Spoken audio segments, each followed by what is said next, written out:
शाह मर्दान शेर यज़दान उम्मत परवरदिगार ला फत्ता इल्ला अली ला सैफ इल्ला ज़ुल जरे सैयदना अली पांजी वाद जे पेट मां तशरीफ थियो आहे अखियूं ॿूटला आहिनि शरा जे माण्हुनि खे पतो पियो हर को घर में आयो औरतूं या मर्द नाबीना हर को ईअं चई मोटे तमाम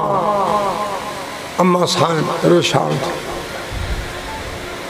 ओचितो हुकुम थियो अशारत इले बीबी इशारो करे पुट रे अखियूं ॿूटला आहिनि देर खां बाद सरकार मदीना अली जे घर आयो मां बि पाण में सौट रहा ॾाढो हिकु हो चाचे जो पुट हो बि चाचे जो जी मुंहिंजा साईं अॼु ख़बर पई आहे त चङा चङा मौला इन शान खे पोइ ते कनि सचा इहो शान पोइ ते न थी सघंदो जंहिं शान खे ख़ुदा अॻिते कयो आहे अञा बि अॻिते हा जॾहिं साईं अली जे मथां आयो आहे त अली साईं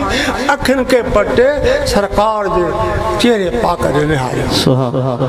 अखियूं पटला आहिनि हेॾो दीद महबूबनि जी आहे तकींदे तकींदे घणो वक़्तु गुज़री वियो नबी साईं जॾहिं किताब लिखनि था अज़ान ॾियनि था तकबीर में कन में दुआ घुरनि था जॾहिं अली कुझु वॾो थियो आहे सम्झे जहिड़ो थियो आहे ॻाल्हाइण जहिड़ो थियो आहे नबी साईं पुछेसि थो अली उहो वक़्तु यादि थी ॾे ख़बर त तुंहिंजियूं अखियूं ॿूटला हूं माण्हू अचनि पिया हर को तोखे ॾिसी नाबीन चई मोटे पियो जॾहिं असां आयासीं त तूं अखियूं पटे मुंहिंजे चेहरे ॾिठो अर्ज़ कई या रसूल अल्लाह सही आहे मां अम्मा जे पेट में हुयो